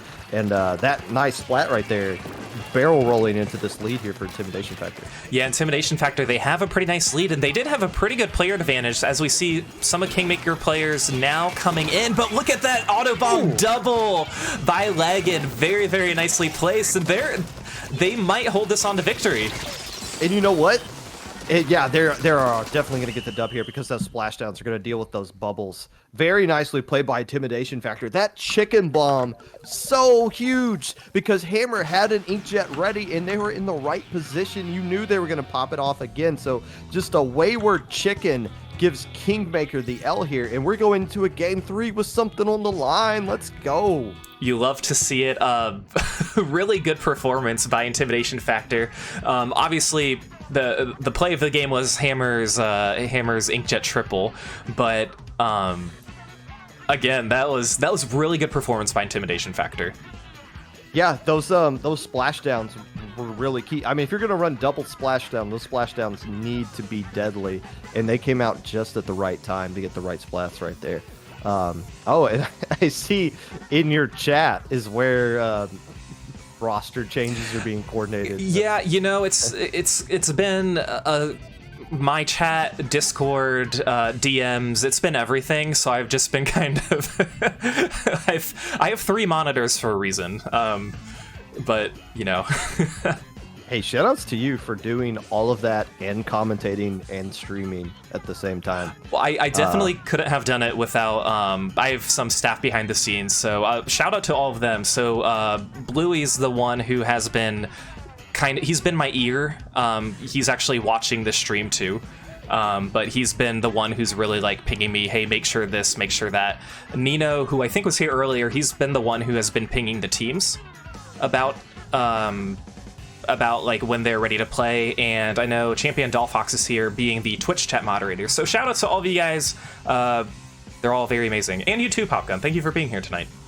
Well, thank you for inviting me. And yeah, those Twitch chat moderators doing a good job. I've a very rowdy bunch you have here in your chat. So moderators getting their earning them paychecks here. There we go. So Captain Bob is taking the night off, starting their Friday a little bit early, and JoJo back in.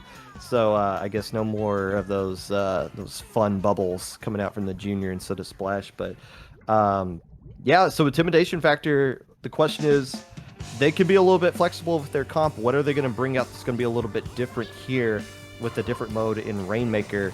And where they're going to choose to go with it. No surprises there from KingMaker and C-Jet. The C-Jet is going to be very crucial for this. They finally have some range that they can work with. You know, the Kenza Sloshing Machine it's obviously very nice for getting some picks, but I think the C-Jet is really going to have to be what changes the momentum if Intimidation Factor wants to win the set. You know, killing these guys with the Stingray is going to be very difficult to do, but pinpointing that Rainmaker is going to be the thing. Nice denial by Pal, kind of denying that jump there, and they grab it again and still don't get across. Yeah. A nice double from the ink brush. Yeah, well, it's finally across, but really not much to work with, because if you can make it and get behind that corner, you're kind of home free if everybody's down below. But yeah, KingMaker with a very nice first two pushes. Paolo's gonna now go down to the bomb, 3-on-3. Map control's pretty split. Rainmaker is going to reset, and we'll see how fast these teams build up their specials. 69, funny score, but not really the score you want to have just yet. Again, you want to get across that jump if you want to take it that way. And we've seen a lot of teams, honestly, the only team not opting to go to that jump was the Wiggly Phantoms, and they got the biggest lead of the night so far. 2 players going down for Intimidation factor, 1 on the side of KingMaker as we start to see the brushes take control of mid. So, actually, it looks like that C-Jet up top there is doing a good job of kind of raining down a lot of chaos. Again, with these kind of anchors versus these anchorless comps, these short-range comps, if your anchor can stay safe, they're going to be fine. And do a lot of, as far as controlling things, but oh, you don't want to see a brush going up on your spinner like that. That's a problem. Yeah, and KingMaker is now going to pick up the Rainmaker, and 2 players are down, so they are likely going to take the lead. Can they get to the sponge? They do, but then go down with 63, and the rest of KingMaker's alive, and they're at the podium. Maddie's now going to go down to what I believe is the Splat bomb, yes, but it looks like, or no, they get all the way to 34, somebody else who went down. That's huge. The fact that they went to the brush or the sponge initially didn't get them any points at all. I got them lead, but not really anything. But the fact that they were able to pop it and did just get it up that ledge basically gave them 30 additional points. And again, on a map like this, that's game over essentially. Yeah, there's 2 minutes. There's still half the time left to go. But this is a monstrous mountain that Intimidation Factor has to climb here. Oh, and a nice splat before the splashdown can come out as well. Yeah, and it looks like 2 players are down, but they still have the Rainmaker. KingMaker's going to push up, and now goes down. Arwen's staying alive, has flash on already, he's going to use it, but it's not really needed. Their team gets the pick already, but really, Intimidation Factor, they're going to need to get these KingMaker brushes out of their side of the map. Yeah, this is shades of that first game when you have this huge lead. KingMaker's going to keep the aggression up. They want to force you to keep playing defense to start kind of losing focus and start kind of panicking whenever there's a brush right behind you. Too much chaos going on here for KingMaker. The true frenzy here on Friday night. That's right, and again, KingMaker has the Rainmaker ready, or they have the Rainmaker, I should say, but they've been keeping applying the pressure this entire time. As they kind of escape these shots, Paolo's going to push up, get all the way to 28. There's nothing stopping KingMaker right now. And that's 2 big pushes they've gotten off here. And again, kind of like when we saw the Phantoms versus the InkSync, you just get it down there, clock starts to bleed out, all this aggression coming at you, and all this time that you're spending defending, when you should be trying to find ways to get control of mid to try to push up here. Oh, I don't think they realized Hammer Shark is in that very small patch of yellow ink. Oh, this almost doesn't seem fair. It gets a nice splash on cancel. I think it was an assist too, but now it goes down to the Ray. KingMaker, they still have the Rainmaker, but we'll see if they can push past 28. It looks like now they are going to try and go left side. Scrub is there to defend and gets a really nice drip kill. Yeah, fall off kind of working into their favor, but again, you know, there's what they're probably worried about is, oh, is there a brush right behind me? Is there a brush hiding in like the tiniest pixel of yellow ink somewhere? And they can never get comfortable until they finally get that wipe. 1 player going down, Scrub. A little bit of indecision there, looking to just let it reset. But while that time, okay, here you go. Yeah. All brushes are down. Yes, but there's only only Scrub is alive. The rest of the players for Intimidation Factor also went down. We're going to see the rest of the brushes jump in. Oh, that would have been Intimidation Factor's opportunity. And now Maddie's going to go nuts and fend off everybody from touching the Rainmaker. Arwen has it. How long can Arwen hold on to it? Arwen's going to back up to stay alive. Arwen's going to go forward, or going to go back. Way. It is a long way. Going to go all the way around. Arwen is the only one alive. Has really got to wait for their teammates to come, but JoJo's going to come in and is going to go down. KingMaker wins that set. that final push there just kind of encapsulated that entire set outside of Goby Arena. They were so forced to kind of they were forced to be reactive instead of proactive from all the things that were being thrown at them, that when they finally got the Rainmaker at the end, the only way they could go was backwards into their own doom. That's KingMaker's a fun team to watch. They certainly are. I mean, again, the first time you see 3 brushes, you're like, is this serious? And I know they get this a lot. Like, you can't play 3 brushes and expect people to react, I guess, normally. So I remember when I saw it for the first time, I'm like, they're not memeing. Like, they could, but like, they're not. So very, very good performance. And we've kind of, again, both those teams were undefeated going into the set. This was kind of like the premier matchup of the night. And Intimidation factors show that they were right with KingMaker, especially in that Goby Arena map where there's less areas for them to kind of flank like the left and the right side. So when you kind of limit the lanes they have to kind of fire down, Intimidation factor had more control over that set. But again, Intimidation factor was right with Flounder, Frights, yes. And KingMaker seemed to be right with Intimidation factor. So it looks like a good amount of parity in this league as far as teams being somewhat close with each other. And I guess we'll see Chase. Oh, what team is Chase on? This is, I believe, a different Chase. Oh, okay. Well, yes. I mean, I know it's not Chase 247. Okay, yes. This is a strong player nonetheless. Yeah. So, fun fact about both of these teams tonight: NightWings and Flounder Frights. I was really eager to have them in set 4, because if you watch Friday Night Frenzy Season 1, we had 2 teams, SAR and the Anglers, and they were 2 pickup teams that were kind of formed just from watching my stream. And I was always advertising like, hey, I'm starting Friday Night Frenzy. I'd love for everybody to participate. You can join the Discord if you want to look for teams.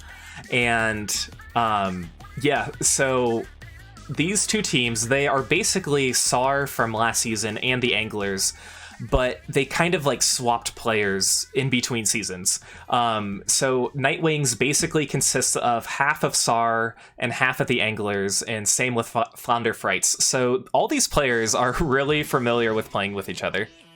So it's just a little bit of mid-season trade before the deadline. Exactly. Picking up some players from the waiver wire. Okay. So yeah, the roster that Flounder is going to be bringing in here, I know for a fact is pretty strong, just by what those players have done individually in tournaments like Low Ink.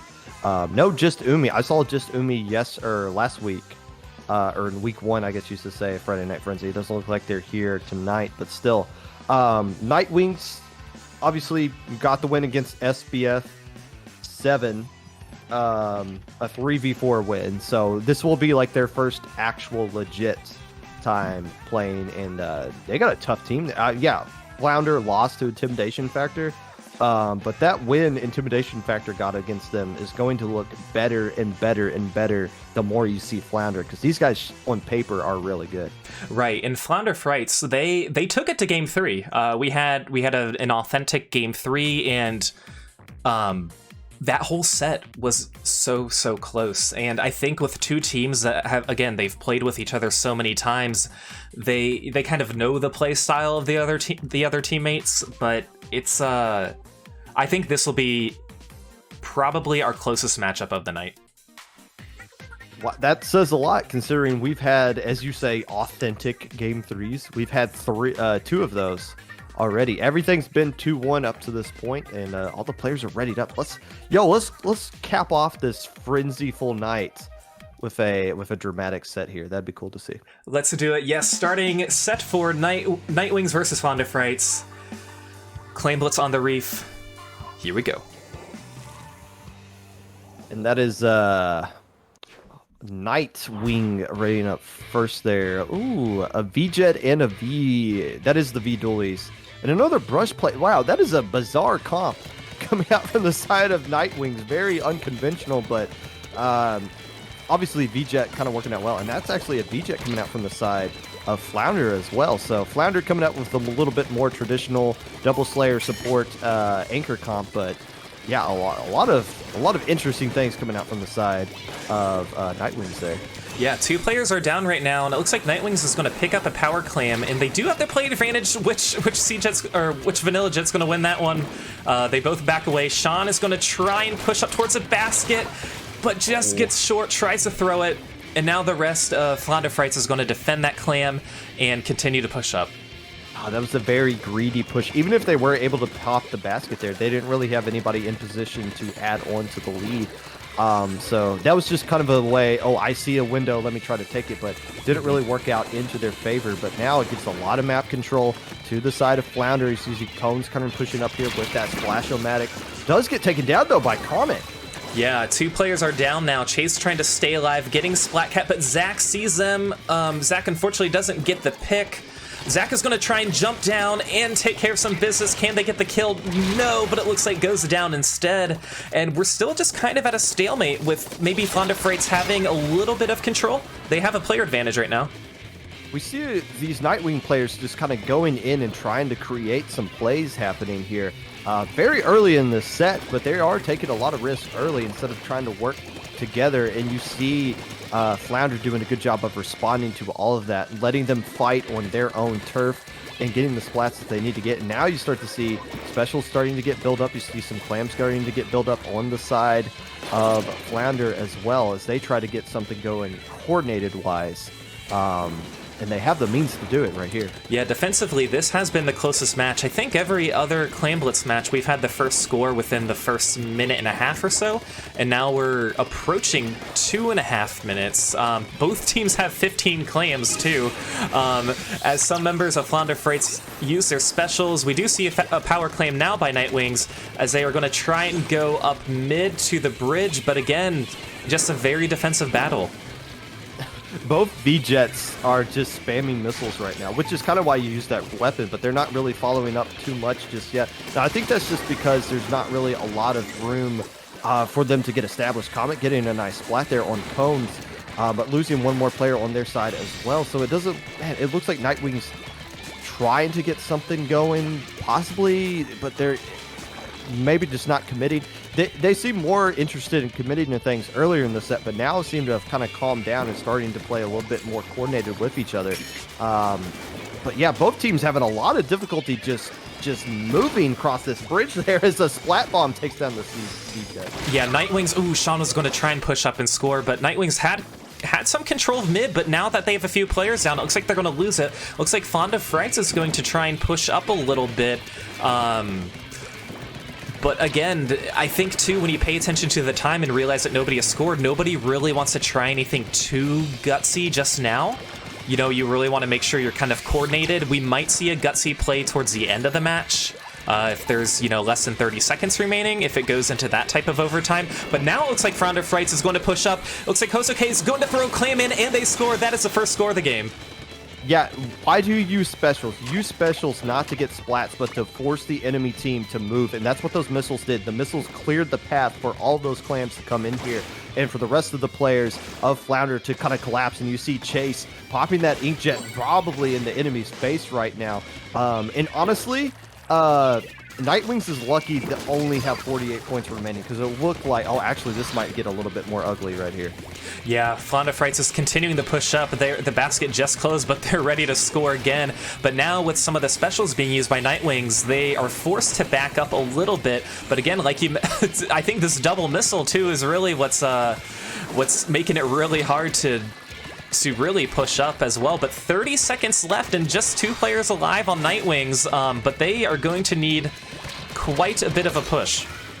That is the first splat of the game for the V-Jet, and it comes against the enemy V-Jet. That could open up things, but the V-Jet going down themselves. 2v2 situation right here. Chase gets another splat, and that's a double. That should do it. Actually, there still is a Mercy Clam, so this one will go into overtime, but too much paint control in mid here as Chase has already got 18 KA. Yeah, Flounder Frights, they have control of the bridge, which is pretty crucial because from the bridge you can see all areas of the map, but again, the missiles are going to come to throw him up, and Chase goes down to the missiles. Two players are down on Flounder Frights, and can NightWings push up and score? But again, just all these missiles, we need a missile count at the end of the match. There's just so many. Can Comet get there in time? Going to use the brush to try and go up, but no, runs out of time. That's I thought they had a little bit more time than that because they had all the right tools they needed to work with there. They were getting the splats finally, but yeah, that was really weird because Nightwing initially was committed to trying to force something to happen. You saw players really pushing that is up, quad missile. really Look at that. Wow, 9, 8, 3. That's 20 missiles they fired off on that one team alone. Yeah, that was absolutely incredible. But again, it's like they're firing the missiles and they're not deciding to go with those missiles, knowing that the enemy team's going to be forced to move around a little bit. So the win going to Flounder right there, and really the main reason Flounder got that win. That's why I was saying what Chase that was. It doesn't matter. Chase obviously showed right there they're a pretty strong player. 18 KA dominating the field. Absolutely. And yeah, we just got booted from our lobby, so we'll need a second to kind of get ourselves coordinated. And I will fix that graphic that is not showing up. So,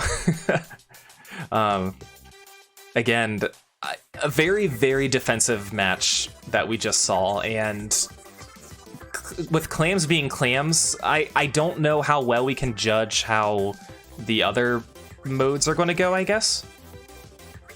No. Yeah. I mean, I'm assuming there's going to be some comp changes coming out there.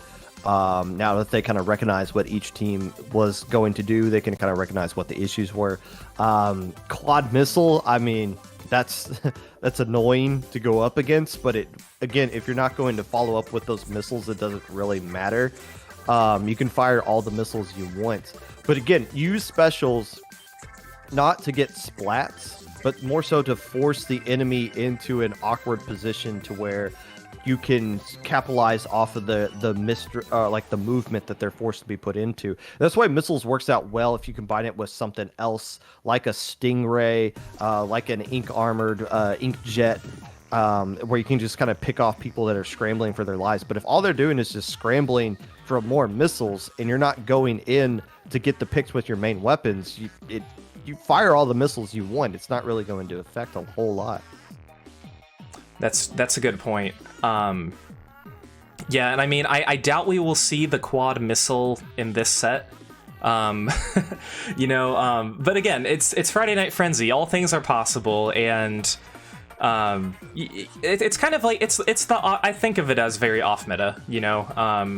Everyone's here to kind of have some fun, so that's what I like seeing, those sorts of things. During season 1, I think we had quad bamboo for pass to PB. They were led by Kiki, who was the bamboo queen. Yes, there is a team that will show up every now and then into tournaments and will do quad bamboo. 20 Pew Pew. 20, yeah. Their names escaped me, but yeah, they're always a pleasure, annoying pleasure to go up against those guys here. But I guess the question is for NightWings, what are they going to use? Are they going to stick with that bamboo? No. There's at least, I saw a splash. There's at least one missile that doesn't exist. Gluga's coming out. Okay, so no missiles at all this time. But still kind of a bizarre comp. Gluga's coming out. Kint's brush. So they're gonna get they're not gonna get a ton of armors, but that E-leader, this is a good E-leader map. Yeah, there are a lot of good spots that you can kind of wait and just kind of, again, you can kind of see anybody who drops down towards the zone or even stands up, and it looks like, yeah, Flounder Frights is going to get a pretty early cap, but we do see a stamp come in. Cons is going to try and get a nice inkjet kill, and right now they just have a lot of map control. And they got a lot of painting power too. That L3, honestly, a weapon I would like to see more used across the board in general. It used to be really meta and then just kind of fell off for whatever reason, I guess for K-Shot. But L3, a lot of killing power, a lot of really good specials, and a ton of paint that you can put down in the right hands can be very deadly, as Cone's kind of showing there with their inkjet skills. And this is starting to look like a situation where this set might be over right here because, man, a lot of difficulty for NightWings to try to get out of their space. That double might help, though. Yeah, it might. As we oh no, there's the other cap though, and this one might be over just right now. And yeah, that was a. You know, I said it was going to be close. I thought it was. Well, but again, yeah, these two teams playing with each other, always super fun. I did look back. I think I know why this isn't so close. And I hate to give credit to kind of one player right here, but look who's kind of dominated yet again. It's Chase. Chase, yeah. Chase doing a really good job there. I don't think that player played last week, even though they're on the roster, but obviously a difference maker when they're in. Once again, just kind of dominating the whole set. They don't really have an answer for Chase just yet. Yeah, not quite yet. You know, again, the Clam Blitz was more of a stalemate in zones, kind of more of what zones typically does. You know, we'll see with Rainmaker. Is that going to follow suit with Clams? Is that going to follow suit with Splat zones? Or is it kind of going to be its own thing? Well, the good news for NightWings is that they have shown they have the ability to be a little bit flexible with their comps. They're not married to just one set for weapons that they have to use. They can mix it up a little bit here. I think each one of them switched. Yeah, all four of those players on NightWings switched to something completely different in game 2 than what they used in game 1. So they might have something already kind of cooked up here for game 3. But again, if they don't find a way to neutralize that octo shot, it's all going to be for naught. And again, you deal with Chase, and then all of a sudden you got Cones, who's been popping off for sure. And the other players been firing a lot of specials themselves, especially with the V-Jet back in game 1. So it's kind of like pick your poison right here. But step 1 is eliminating that octo shot because it's been a problem this whole set. Yeah, that's a good point. And I mean, in your opinion, what is a good weapon to kind of counter an octo shot? An octo shot specifically? Yeah. I mean, it's a really good weapon. You don't see it a lot just because there are some other weapons that are a little bit better in the current meta, like K-Shot, because missiles kind of work out more so. But in the right hands, there's not really like a pure, like, oh, this weapon automatically cancels that weapon out.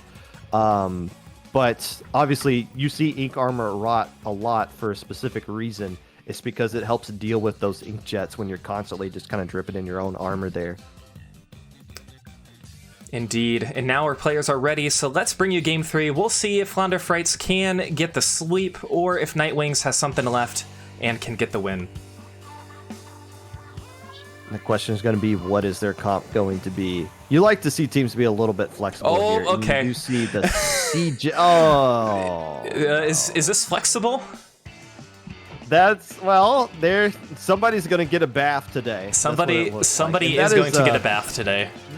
That is Flounder coming out with that comp, by the way. I was just going to talk about the C-Jet and the X-Splosh being together, but then that monstrosity. But then you see this. I mean, they do have a lot of map control right now. But it looks like two players are in the battle arena. What did you call this on Friday or Saturday? Fight Club. Fight Club. Yeah, that's right. But you know what? Blob is like one of the best weapons to pop the Rainmaker with. So honestly, if they just keep like a couple of bathtubs alive, they're going to constantly just pop that Rainmaker shield. And do like not just one giant push, but just kind of like staggered pushes over the course of time. But also on the flip side, I get the sense that some of those players might not have used Blob before, so there's a window here for NightWings to get a dub. And what's really hard about Blob, it's such a slow fire weapon. You need to have like really good predictive aim. But right now we do see NightWings take the lead. They are going to go up the left side. 3 players are down. That is a team wipe. If NightWings wants to capitalize, they're going to have to do it right now. They are going to continue to push up a really nice raid position too by Splatcat, kind of allowing Sean a path, but Sean drops down, and unfortunately it's not the easiest to kind of get back up there, but they do. Yeah, you're not gonna be able to go that alleyway with 4 blobs just right there. Actually, that is a good point. That is a yeah. but they got the score they need. Like 50's good here. I think the Rainmaker's trying to go for that sponge. Oh no, they double down and go through the alley. They sneak past and get an additional 24 points. Yeah, Whoa. Sean's staying alive because that's such a choke point. The blobs are just ricocheting off the walls, but again, getting to 26 with that is really incredible. But now it looks like Flounder Frights is going to try and paint more of mid. They do have the Rainmaker. All players are now back, and we're gonna we're gonna see if they can get past 26. They got to 68 pretty early on, and I think based on with this section rush and how they're gonna play now. Ooh, but the brush gets the Rainmaker just in time, and Cones gets another kill. So 3-on-3. Rainmaker still approaching 68. Yeah, getting splatted with the Rainmaker with this comp is fine. I don't think they should really care about that because they can insta-pop the Rainmaker and just grab it and keep going again. That's how they're going to get lead here. I can't believe I'm trying to come up with a strategy for Blob here, but that's how they're going to get lead. Right. Honestly, they're just going to go, die with the Rainmaker, pop it again, pick it up, and scoot their way forward. It's kind of like they're going to American football down the field there to get the lead, but they got a long way to go. Yeah, they do have a long way to go, and less than half of the time remaining. But it looks like NightWings is still pushing up a little bit. Rainmaker's going to reset, and I think the Team Blob is going to have to retreat just a little bit. Zach is going to use the baller trying to weed these blobs out, but might go down to the rain. Yeah, they are very weak in there. And here you go, you got the Rainmaker. They have two players going down, and what it looks like. Okay, so they're not going to go that alleyway. They're just going to go this right side. They can get lead right here, actually. And that's so many players. Oh, but 3 players go down. Yeah, that is a wipe. That was really crucial for NightWings if they want to keep this lead. Again, like what you mentioned, trying to come up with a strategy for the Blob team. It's not every day you commentate I'll say a tournament style match with that kind of comp, but you know, we love to see it on Friday Night Frenzy. Well, I'll tell you this, what the reason my game plan for how they can win here won't work is if they get wiped. You can't, once you get wiped, the push is 100% over. And I think that was the Brush who got a nice little flank there, or maybe the Brush was just sharking and they didn't realize it went past it. Oh, you're not going to win this fight. I'm down there, just wisely packing off, but still, good position nonetheless being up top there. I don't think the bubbles could reach unless they're in the right specific spot, and they might not know where that is. Yeah, now NightWings just really playing more conservatively now. They're like, okay, we don't need to try anything fancy. We just need to find the best way to defend these blob players. You know, we can't be cornered. We can't be next to too many walls where the blobs are just going to ricochet off of each other. But a lot of players have pushed up. We'll see if Splatcat grabs a Rainmaker. Looks like she does with 20 seconds remaining. They're going to want that Stingray more than they're going to want this Rainmaker in their control right here. But if Splatcat can stay alive, it's not really going to matter. And it looks like they are going to try to just hold it into a safe spot. Just kind of back it up. Oh, King Cones, I was retreating. Is probably your best bet. Yep, back it up. Right. Back it up. There we go. NightWings getting their first win in this set. So no clean sweep for any team tonight. Well, it's on record, no clean sweep. That is what we like to call in this business a throw. A throw. But still, as far as the record is concerned, every single match went 2-1 tonight. So hats off to all the teams there. But yeah, Flounder Frights. Yeah, they lost to Intimidation Factor last week, but if they come in with the right kind of roster, they might be the best team in this league, honestly. Yeah, and now let's take a look at what happened tonight. Again, just kind of reviewing all these matches. All of them were 2-1. Alpha team, if anything, Alpha team wins 3 out of 4 of the matches. But really, all of the sets, or I guess, no, two of the 4 brought us to an authentic game 3, but all entertaining matches all along. What are your thoughts, Popgun? Well, what's not authentic about a quad blob obbler? I stand corrected. You know, it's when you do what you're doing here, which is like an invitational style league, it's difficult to make sure everything is lined up where like all the teams are somewhat in each other's skill level, and you still have some teams that are clearly like better than others, but at least for tonight, everything was competitive for the most part. And everything was fun to see all these things. We saw a lot of things that are off meta, a lot of things that are completely bonkers. But like you said, this is about having fun while still keeping that competitive environment. You saw a lot of fun being had today. You certainly did. And now let's take a look at the current standings. Well, first of all, KingMaker, the only undefeated team right now. They're the only 2-0 team. With some pretty dominant performances in week 1 and this week in week 2. And then we have 6 teams who are 1-1. That is a lot. And then Radical Dreamers at the bottom 0-2, looking for the first win. They were really close. They had some really good sets today, but unfortunately couldn't get it. So this is some good competition we've got here. Well, yes, for sure. I mean, and like I said, we're going to learn more about what this league is going to be about today. You've learned a lot here. We learned intimidation factor, can hang, yet they can beat anybody in this league. They have the capability of hanging with anyone. The Wiggly Phantoms show that they can punch, that they're just as good as we all kind of hoped that they would be.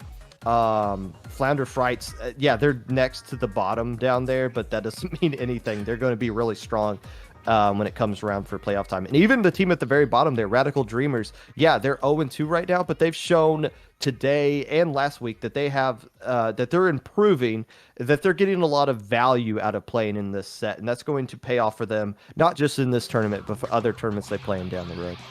Couldn't have said it better myself. But with that is going to wrap up this week of Friday Night Frenzy. Popgun, I had a pleasure commentating with you. Thank you so much. Well, yeah, thank you for inviting me to be a part of this. I've been keeping an eye on this every now and then, and I saw D last week, and I was like, wait a minute, we could get more Splatling love on this this little set here. So yeah, thanks for inviting me. This was fun. Yeah, of course. And if you guys don't know Popgun, he hosts the Popcast, which is every Monday at 12 o'clock Eastern. He reviews everything competitive Splatoon, tournaments, all that good stuff. Also one of the head TOs for IPL. And where can we find you on Twitter? I didn't put your Twitter handle here. Mr.Popgun. And one more plug. Hey, yes. Sign up for Super Jump. There is a major tournament going on next weekend for IPL. All skill levels are invited in it, and you guys should definitely play in it. It's a giant celebration of all things competitive Splatoon going on next weekend. Check out the IPL server. Yeah, absolutely. I know a few of the teams here in Friday Night Frenzy are going to participate, and it's going to be a lot of fun. I'd like to think week 3 of FNF is going to be some good warm-up, maybe, for those players, so I'm really excited. But again, thanks for tuning in, everybody. We will see you next Friday at the same time, 9 p.m. Eastern. Unfortunately, there's no Riptide 2 going on next week, or else I would be there. That would also break my wallet, so that's probably a good thing that it's not. But if you guys haven't, make sure you join the Discord, follow FNF_SPL on Twitter, and you can watch all of these matches on YouTube. I upload them to my YouTube channel at the end of every stream. So thanks again. Anything else, Popgun? All right. I'm done talking for the day. I got to take my dog on a walk. Oh, it's getting late. That's what I'm excited about. There you go. All right. Well, we will see you guys later. You guys have a wonderful evening. Take care.